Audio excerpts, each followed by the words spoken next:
Greetings builders! We only have 1 month left of the Tribe of the Ancestors League, and today I'm gonna show you 3 builds that you should totally try before this amazing league ends. When you choose the one, you can find links for PoE and complete guide in the video description. And if this video helps you, please leave a thumbs up to support the channel. Thank you very much, and let's get into it! To start this video, let's take a look at this incredible minion build that combines damage, safety and budget. It's Summon Raging Spirit's Guardian with the Templar class. As you know, minion builds are among the best builds out there, and this one in my opinion has the best cost benefit. It's a very simple and safe build for you to complete all content without much investment or effort. Awesome for beginners.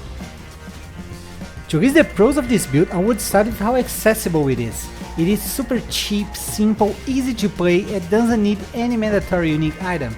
This build is for everyone. It also counts with a great boss damage and survivability. Above all, it has 3 damage auras totally for free and a minion that takes 20% of the damage for you.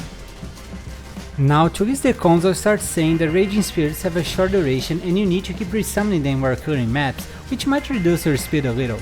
Other than that, this build also doesn't have access to evasion or reach. As for budget, you can get it destroying early endgame maps with only around 60 chaos.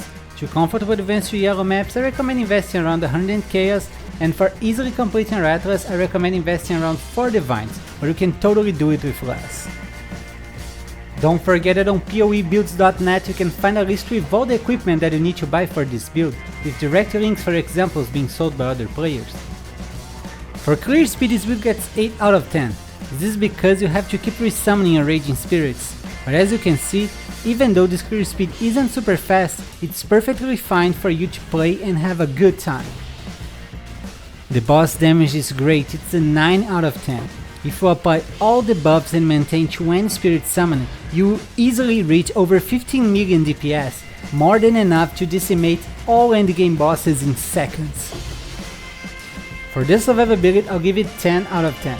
This is because we are talking about a minion build where you just need to summon them and wait behind while they destroy and tank everything for you. You just need to mind your position. But with this build, even if they manage to reach you, you still have high armor and block chance, resulting in an effective HP of over 140,000. Next, we have one of my personal favorites, the Super Cyclone Slayer with the Duelist class. This build turns you into a walking blender with a huge area of effect, damage, speed and instant reach. To list the pros of this build, I would start with its clear speed. It's just amazing to be always moving and massacring all the poor enemies on the way. The boss damage is also amazing. Once the build is done, you're going to kill even the big bosses in just seconds. Above all of that, this build is also very simple to put together. It doesn't need any mandatory unique item. Now to list the cons, I would point a few important issues and I'd like to ask you to pay close attention here. You see, this build has a great survivability once it's done, but when you're leveling your character you need to pace your progression, because you're always very close to enemies. If you're not prepared, you are going to die. So take the extra time to pick up a few more levels before progressing to a high tier content. Another useful tip about your survivability is how to deal with stuns. On this build, you get stun immunity with cluster duels, but not everyone can afford them right away. If that's your case, or if you're just having problems with stuns sooner, do this simple trick of picking those evasion nodes and this mastery. Believe me, it helps a lot.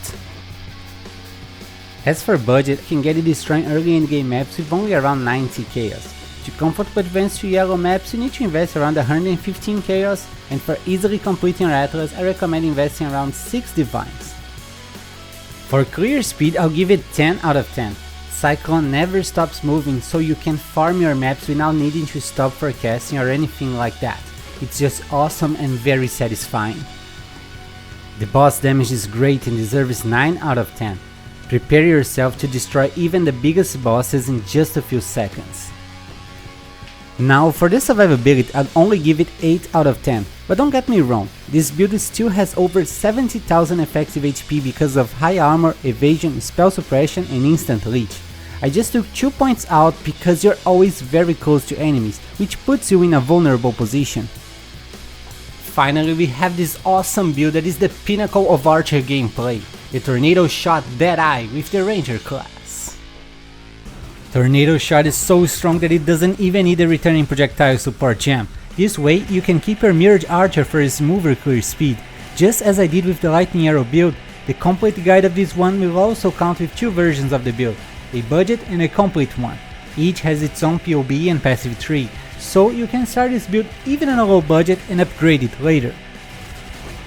To list the pros of this build, I have to start talking about the clear speed and the boss damage. With Tornado Shot, you're going to clear maps in less than a minute and kill bosses in less than a second.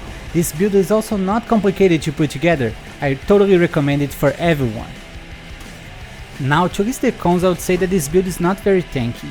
Even though you have some defensive layers, it's important to take advantage of your ranged attacks and stay far from danger. If you don't mind your position, you might die. About the budget, you can get it destroying early endgame maps with only around 80 chaos. To comfortable advanced to yellow maps, I recommend investing around 150 chaos, and for easily completing your Atlas, I recommend investing around 4 divines. But if you go for the complete version, you need to invest at least 4 more divines. On the budget version, you only need one mandatory unique item for this build, the Yoke of Suffering amulet that causes all of your elemental damage to shock. This way our enemies take a lot more damage. On the complete version, on the other hand, besides the Yoke of Suffering, you also need the Lionized Fall and the Thread of Hope unique jewels. They are expensive but grant a huge boost to your damage. For clear speed, I'll give this build 10 out of 10. You fire many projectiles with high attack speed, and those projectiles explode in more projectiles, chain on enemies, bounce off walls, and go everywhere. You're going to kill enemies that you never even had a chance to see. The boss damage is also amazing and deserves 10 out of 10. Tornado Shot is super strong, and with the help of your ballistas, you're going to kill bosses so fast that you won't even notice them. For the survivability, I'll give this build 8 out of 10. Even though you have armor, evasion, spell suppression, and you can kill enemies from a good distance, this build isn't very tanky. If you don't mind your position, you might die. And that's it for today, guys! Which of those amazing builds is gonna be your next? Please take a second to tell me in the comments and leave a thumbs up to support the channel. I wish you guys an amazing day, and don't forget to keep building!